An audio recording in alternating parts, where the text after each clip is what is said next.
The Joker, Year 1, heads years into the future where an older Batman conducts an autopsy on the dead Joker, telling himself that the being was the devil and it's the only answer he has for the evil that lurked in him. He knows that time is running out for him to find out what this madness is as he finds an undissolved red pill in the stomach of the villain, opening it to find it empty. He notices, however, it's made from the same material as the red hood that Joker wore when they first met. Bruce remembers how he confirmed Red Mask inadvertently created triplicates of the Joker, so what didn't the madman tell him all those years ago during his prison confession? Decades before, Red Hood is attacked by Batman, causing him to fall into the acid at Ace chemicals that change him into the Joker. Joker wonders if not feeling pain is what he finds so funny, wanting to stop himself from laughing and just be fine. As Joker laughs into the pouring rain, two more Jokers appear, attacking him and trying to kill him. Joker tells himself he is free now, and if he is going to laugh, then he might as well just laugh it off. Sometime later, Joker returns to Sally, his wife, who he tells to be quiet, wanting her to believe him since he loves her and he's got caught up in something terrible so he could give her the life she deserves. He runs off, telling her that he can fix this, as the woman, whose name is actually Jody, is met by her husband, who asks who that man was, but the woman doesn't really know. 6 months later, the now bearded Joker sits alone in an old apartment with the corpse of the previous owners. The landlord bangs on the door, looking for rent, and he tells the Joker that the cops will be called if he doesn't pay rent, and he's not joking. The Joker laughs at the joke, but stifles it since it wasn't a funny joke at all. Joker goes to the bathroom to put his skin cream on, telling himself that it all just started with heists to take what was his, but then he became something else. He became about chaos. He thinks Joker ruins things and goes too far, as the Red Hood vision in the mirror tells him that someone on their gang talked to the cops and to Batman, and Joker agrees, thinking that they are on the same page finally. At the GCPD, Jim Gordon is brought out of his daze by Bullock, who knows that he hasn't closed any cases yet. He hands him a file and Jim goes to see Commissioner McClane, who is busy updating sketches on the Batman, Jim's supposed friend. Jim plays innocent and pretends not to know the man, but the commissioner knows he's only in the role until the mayor can properly fill it. But he's not stupid, and he knows that Jim likes this Batman character, citing his very late report on the Ace chemical mess. Jim knows that he wrote the truth and the Batman saved everyone from the Red Hood gang who would have killed thousands with the chemicals they tried to steal. The commissioner wants him to rewrite it and remember that he is just a cop. Jim leaves and Manny Gabris tells him that he should change his attitude. Jim thinks that Manny wants him to be more like him and pocket everything that doesn't make it to evidence.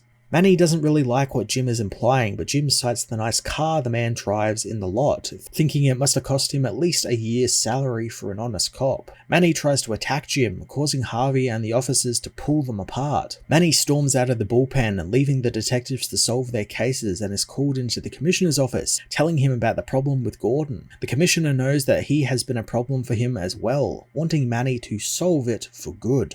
Years later, Joker is locked away in Arkham, and Batman remembers how he was hooked up to a machine, one Barbara Gordon made after she became commissioner, would allow Joker to live out his sentence in his own head, where he would continue to fight Batman. Batman, however, tinkered with the machine and made it so that even in his mind, he always won against the villain. During Joker's sentence, an Arkham doctor got too tempted and was killed by the villain, who then got loose, leaving Batman a note that tells the hero that he will see him very soon. Batman knows that whatever the Joker is about to do, it will be big, but it will never realize how big until it happened. At some other time, Joker, disguised as a normal man, drinks alone at a bar, trying to keep his jokes in check, but he ends up running his mouth at two men who attack him. They throw Joker around the bar as the villain continues to insult them, and Joker thinks to himself that he should have just kept his mouth shut, and what will a beating like this accomplish? He tells the voices in his head that they can change, wanting them to listen to him. The bartender interferes with the fight, prying the men off of Joker, but Joker fights back, cackling as he slashes one of the men's throats with a broken bottle. The bartender grabs Joker, telling him to stop, but the man recognizes him as Joker, his former boss in the Red Hood gang. Joker recognizes the bartender as number 22, who tells him that he never got arrested at Ace Chemicals since he sped off in the van as the cops got there. Joker tells himself that this man is a friend and not to hurt him, putting his arm around 22's shoulder and telling him that all is forgiven. 22 wants to get out of there before the cops come, and as they leave, a man calls his boss, telling him that he saw someone he thought was a ghost. The man on the other end of the line is Detective Manny Graben, who tells the rest of the Red Hood gang that they are postponing the gala job since their old boss just showed back up and he thinks it's time they killed him. Elsewhere, a group of the Black Hood gang members finished robbing a jewelry store, escaping in their getaway car as the cops arrive. The men speed away, but the Batman appears on the road in front of them, causing them to skid to a stop. Batman smashes through the windshield as the cops arrive, finding all of the men tied up in front of the car. A cop wonders if this was the Batman and if he should call in backup, but Jim Gordon tells him not to since they have this under control, climbing a nearby building to meet with the Batman, telling him that it wouldn't have killed him to just stick around for once. Batman knows that as long as Commissioner McCloud is after him, he won't be. But Jim knows with the Black Hood members being arrested, that's it for the gang, but Batman knows between them, the red masks and the grey ghosts, there is always going to be copycat or distractions that take him away from the Red Hood gang investigation. Jim reminds him that their leader is dead, so they aren't as effective anymore, and he hopes that the Red Hood leader is actually dead. But Batman knows when he fell into the vat of corrosive liquid in Ace Chemicals, there was no body, and he tested that chemical from the vat, but found it wasn't strong enough to eliminate human remains so quickly. Frustrated, Jim knows that they are battling copycat gangs, still recovering from Riddler's attack the year before, and now they might have some genius gang leader still at large. He wonders why these guys just can't go away and stay away, but Jim finds he's just talking to himself as Batman is long gone. Joker meanwhile listens to 22's story about how he broke off from the Red Hood gang. Joker tells himself to keep his mind together and that he is still in charge. He's broken from his concentration when he sees Batman glide above, causing his mind to snap and run off from 22 in an effort to not let Batman catch them, since he will hurt them and cause them pain. Joker finds himself returning to the banks of Ace Chemicals, calling himself a coward as the voice in his head demands that there be no more chaos or revenge or violence. Joker looks at his reflection in the water, hearing it tell him that he's scared of what the villain will do. Joker begins to strangle the reflection, telling it that he is chaos. He continues to strangle it until the reflection stops and a man appears on the bank behind him, telling him that chaos that fears isn't really chaos at all. The man says that he's been following Joker for some time, finding himself impressed with the villain and his ways. Joker grabs the man, demanding to know who he is, but the man will only say that he will teach him how to harness his mind so he never has to fear again, and will form Joker into the greatest force the world has ever known. Joker questions what qualifies the man to do this, and the man says that he is the smartest man in the world, and he helped train Batman. In the far future, Bruce suits up once more as Batman to pursue Joker, who knows Batman will follow him like a lovesick puppy.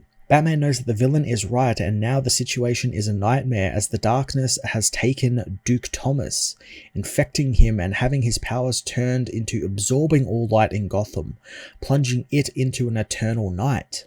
Batman knows that he is all alone now as everyone is infected by the audible virus spread by laughter, which has turned the entire world into the Joker. Batman navigates the Gotham overrun by the Joker-infected people, and he knows the virus is spread through laughter and it's been in everyone forever, but it was triggered by an auditory signal which physically turned people into the Joker. Luckily, Bruce has earphones which filter out the signal, but it was too late for most of Gotham. He's attacked by a Joker, and Batman manages to overpower the man and drug him with one of the final vials of sedative he has. The hero vows to stop Joker one final time, heading to Ace Chemicals. Decades before, the younger Bruce is told by Alfred of his impending board meeting, telling his friend to cancel it since he's going on patrol early once he's finished his experiment. He reveals that he borrowed a cadaver from the Gotham University, quipping that it saved him from killing someone. Alfred, while finding the joke funny, wonders if this has anything to do with the Red Hood gang, and Bruce tells him about the chemicals he found at the crime scene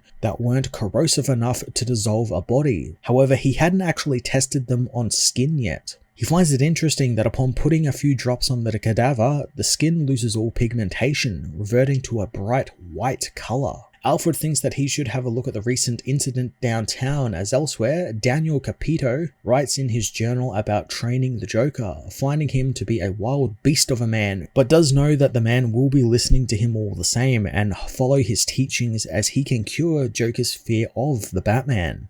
He begins to remember how Bruce left him all those years ago, finding that he disrespected him greatly, but with the Joker, he can rectify that. Batman meanwhile violently enters the bar Joker got into a fight in the night before, grabbing the bartender and demanding that he tell him about the man with the white skin. He tells him that one of his regulars, Brian, took the man home, citing how he was once with the man in the Red Hood gang. Joker meanwhile looks over the card Daniel gave him, wondering how this man trained Batman. He returns to his apartment where he has tied up Brian. Suddenly he is attacked by the Red Hood gang, who apologize to their old boss as they try and kill him. Despite being stabbed by one of the men, Joker laughs it off, smashing one in the face as more begin to barge into the room, smashing Joker through the wall. Before the villain can fight back, Batman leaps through the window.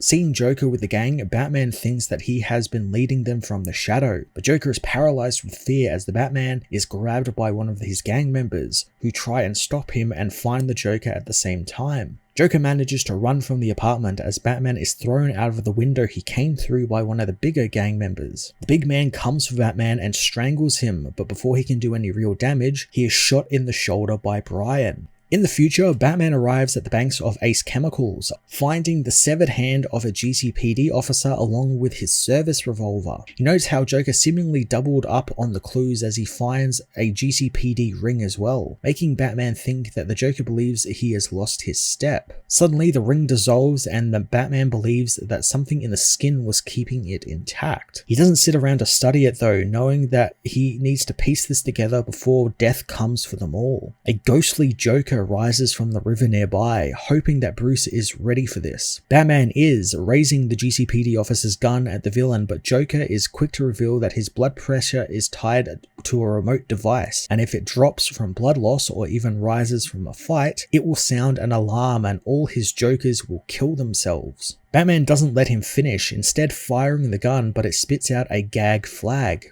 Batman knew that the flag was there, knowing that the villain is predictable as ever, but Joker knows this is different, wanting to watch Bruce's gears turn as he pieces it all together, and then watch him scramble with his failing mind to undo what has been done. But it's already too late. Bruce knows that despite his fatigue, he needs to save them all, and he won't leave this world until he does.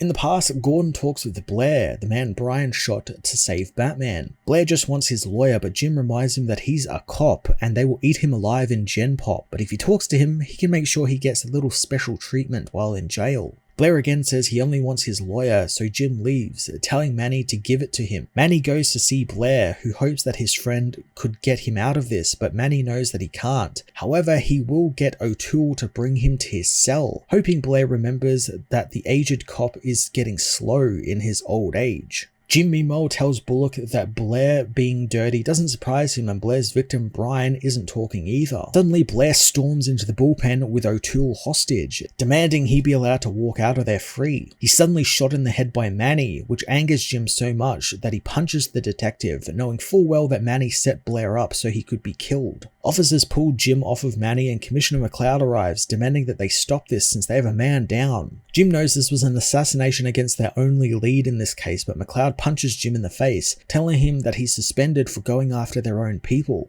Daniel meanwhile is approached by the Joker, who holds a knife to the man's throat, asking if he can really give him what he wants. Daniel wants to get to work immediately, telling the villain that he's doing this because he's a scientist of human behavior, and Batman wrongly thinks that he is a force for order, so he's interested to see what happens when the hero meets an equal force of chaos. Joker doesn't want to stand in his way, beginning his intense and violent training. Daniel, however, finds he has to push quite deep into the being, teaching him to eradicate fear and control any human emotion he might have. During breaks from the training, Daniel begins to dissect Joker mentally, studying his stunning mind and finding nothing he says is the truth, finding him to be a physical manifestation of a cosmic joke. Daniel begins teaching Joker everything else, allowing Kahir MZ to take over his body again and teach Joker how he takes over when Daniel needs anger, and he can teach Joker how to nestle personalities within himself and call upon them when he needs them. Zed asks if Joker is ready for him to make him into anything his heart desires, seeing all Joker wants is to never fear or fumble again, and he gives him that push. Joker uses the teachings to create 3 different aspects of himself: the clown, the demon, and the death, leaving Daniel awestruck at his achievement. Jim Gordon meanwhile heads out for groceries when Batman appears in the back of his car, telling the man that instead of getting the cigarettes he plans on getting, he should just stick to milk. The hero wants to know if McCloud suspended him, learning that the only lead they had on the Red Hood gang is now dead. Jim laments how he should have taken the job in Metropolis, but Batman assures him that they will get the gang. They just need to give their target something they can't resist in order to smoke them out. In the future, Bruce pretends to be infected by Joker's virus, knowing that it's the easiest way to save people. He figures that all of the zombie movies that Dick forced him to watch when they were younger is beginning to pay off as he shambles his way through the city with the Joker, heading to the old GCPD building. Bruce smashes open the door and Joker wonders if he's there to report a crime, leaving Bruce to go inside alone. Bruce wonders how all this factors together, seeing a light further on in the building when suddenly he's grabbed by Catwoman's whip, finding that even on the verge of death, his heart still skips when he sees Selina Kyle. Bruce calls out to her, telling her that it's really him, but the woman appears to have her ears blocked like he does, unable to hear him. Bruce wipes the white makeup from his face, showing her that he is still himself. The two share a kiss and Selina says that she couldn't find Bruce, so she seemed to think this was the best place to keep them safe. She shows Bruce that she has imprisoned the entire Jokerized Bat family, telling him that she couldn't let them become like Joker. Joker appears, pulling the earplug from Selina's ear and uttering his triggering laugh into her unprotected eardrum. Batman tries to help her, but it's too late as Catwoman begins to laugh, slashing him across the face as Joker frees the family, telling Batman that a lover's quarrel is nothing, but a family feud is. In the past, Daniel continues his training of Joker, beginning to have doubts as he thought Joker could be Batman's equal, but the being has gone a step beyond madness now. Joker asks if he knows what's funny and Daniel desperately wants to know, and Joker tells him that he was never scared of anything. Daniel knows that he was scared of Batman since he associated him with trauma, and Joker knows that Daniel helped create Batman, and now he helped create him, meaning Batman is like his brother, so why would he be scared of his big brother? Daniel thinks that it's fine if he chooses to frame it like that, but Joker tells him that if Batman is his brother, then Daniel is their father, which is funny since he really hated his father. Joker lunges at Daniel, stabbing him over and over and over. Daniel, in his final moments, takes solace in Joker's chaotic perfection, knowing that his goal has been achieved. Joker, still covered in Daniel's blood, goes and dresses in his suit as the dying Daniel knows that the Joker is now coming for Bruce, and he is perfect. In the future, the Jokerized Bat family come for Bruce, and he knows that while he's old, the Joker virus makes his family like animals, easy to overcome. He pops a smoke pellet and escapes deeper into the GCPD, hiding as the family give chase. Bruce feels bad about causing the family to leave the building since they could hurt people or worse, but he needs to get to the bottom of Joker's clues in order to end them. He knows the disintegrating ring and 2 Red Hoods are tied to the GCPD, he just needs to figure out how. As he heads up the building, Joker shambles his way after the Dark Knight, keeping to the shadows. In the past, a young Bruce entertains guests at a gala supporting the opera. Alfred comes by with an important phone call, pulling Bruce away from his social duties.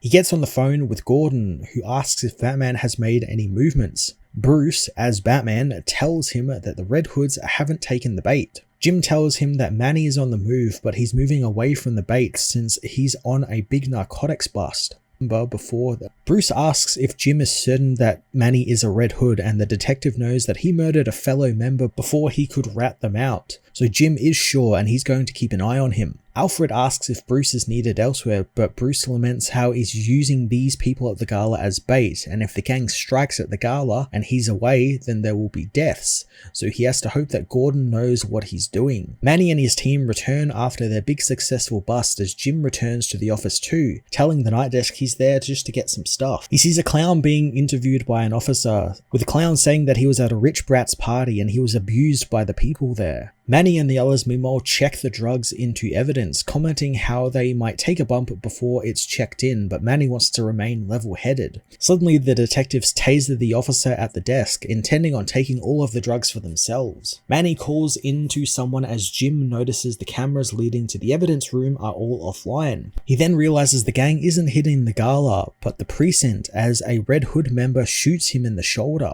As the cops rush to find out what the hell that noise was, the Red Hood gang storm the building, taking the cops and the clown filing a report hostage. Commissioner McCloud knows that Manny was supposed to wait until he was out of the building, going for his gun in the drawer. He finds a note from the Batman pinned to it that reveals that the vigilante knows everything. Jim manages to take the Red Hood who shot him hostage, realizing it's fellow officer Danny. He tries to tell him that he doesn't have to do this, as Manny directs the others to take everything they can from evidence. Jim struggles for Danny's gun as the gang outside begins shooting cops who try and fight back. In the chaos, Jim kills Danny with his own gun, apologizing to the fellow officer. Manny and the others load the drugs into their van by the delivery doors as McCloud tells Manny that the Batman knows about this. The clown, meanwhile, lets go of his balloons as he cackles, gaining the attention of the gang, who demand to know why he's laughing. The balloons rise to the ceiling, where their fuses inside of them burn down and explode over the gang's head as Jim confronts Manny and McCloud, telling them to stop, but McCloud fires on Jim, forcing him back into the building. Meanwhile, in the bullpen, the Red Hood gang try and move through the dense smoke created by the balloon bombs. The clown, who was the Joker all along, returns from the armory, throwing a grenade at the gang's feet and blowing them up. In the future, Batman makes his way through the upper floor of the GCPD building, going over Joker's clues and how he was never as good at clues as the Riddler. He knows the disintegrating ring means that things were temporary, like every commissioner other than Jim Gordon. He knows that the old revolver and the Red Hood connections means the clues point to an older time period, the time of Commissioner Matthew McCloud, who was discovered to be the Red Hood's leader, and he disappeared shortly after being released from prison. Batman finds an unboarded up window, but it's too late as Jason Todd, another type of Red Hood, appears, kicking Bruce down. Bruce hates having to fight his son again, quickly knocking him down with a sedative. He knows that he might have hurt Jason over the years, but Joker killed him. Going into the filing system of the GCPD building, he finds the file on McCloud, but the only thing inside it is a latch sack, or commonly known as a laughing bag, something Joker would use quite frequently. Joker appears, telling him that it's a parting gift, as upon opening the bag, Batman finds a laughing voice box in it, but no sound comes out of it. Suddenly he realizes it is emitting a sound, but a sound too high of a decibel for him to hear, but one a bat might hear. A bat smashes its way into the window as Joker reveals that he could have killed Batman at any point over the years, but he didn't because he loves him so much. Batman retorts that the Joker is still alive because he lets him, even though he hates him so much. Batman begins to wonder why the sonic laughter brought a single bat to him, as in the past, Manny orders the gang to finish up quickly before Gordon returns. He plans on leaving the other gang members behind to find their own way back, as in the bullpen, Joker murders the Red Hood gang. McCloud begins to search for Jim, but the detective catches him off guard, demanding that he drop the gun. McCloud knows that he won't kill him since Jim is the only one who's seen him leading the gang. But Jim knows that the man is going down for this, whether he lives or dies, but McCloud knows that half the cops are with him and the cameras are all off, so Jim has nothing and McCloud is just going to come back to work on Monday like nothing ever happened. Jim, however, reveals that he actually turned the cameras back on, recording everything McCloud just said. McCloud angrily attacks as Manny and the others escape in the van, figuring that they got plenty from the recent bank robberies and the coke from the bust. One of the bags begins to tick and a green gas explodes throughout the van. Jim and McCloud meanwhile take their violent fistfight back into the precinct, where McCloud asks if Jim thinks that he's better than them because he's so clean and pristine, but it's all a grift and everyone gets theirs eventually. The Red Hood gang meanwhile are all infected by the Joker toxin from the bag, which kills them all. Jim continues to try and get away from McCloud, who asks where he's running to, but Jim isn't running though, just wanting to take the fight into the bullpen where the surviving detectives can see him kick the commissioner's ass. Jim takes McCloud down one final time as Manny is confronted by the Joker, terrified at what the clown is about to do to him. Jim meanwhile stands triumphant over the defeated McCloud as Batman arrives outside, finding that Jim had managed to finish off the bad guys all on his own. Hours later, Manny awakens in a house of mirrors, hearing Joker tell him his antidote worked, although he was the only survivor and the rest of the gang died horrible deaths. Manny frantically tries to find a way out as Joker thanks him for delivering his product to the precinct since he couldn't have done it without him. Manny comes across a tied up Red Hood 22, told by the Joker that Brian was a nice guy but he needed to test his toxin out on him and it's a work in progress. Joker plans on testing the toxin on Manny too, calling him out as the leader of the Red Hood gang. However, Manny is quick to rat out Commissioner McCloud, telling Joker that he is the leader and he did what the man said. Joker is well aware of the Commissioner, having plans for McCloud since he's going to prison for a long time, but when he gets out, he's going to do some experiments on him. Manny heads to one of the painted doors on the walls, but is kicked through the mirror by Joker, who wants to have some fun with the man.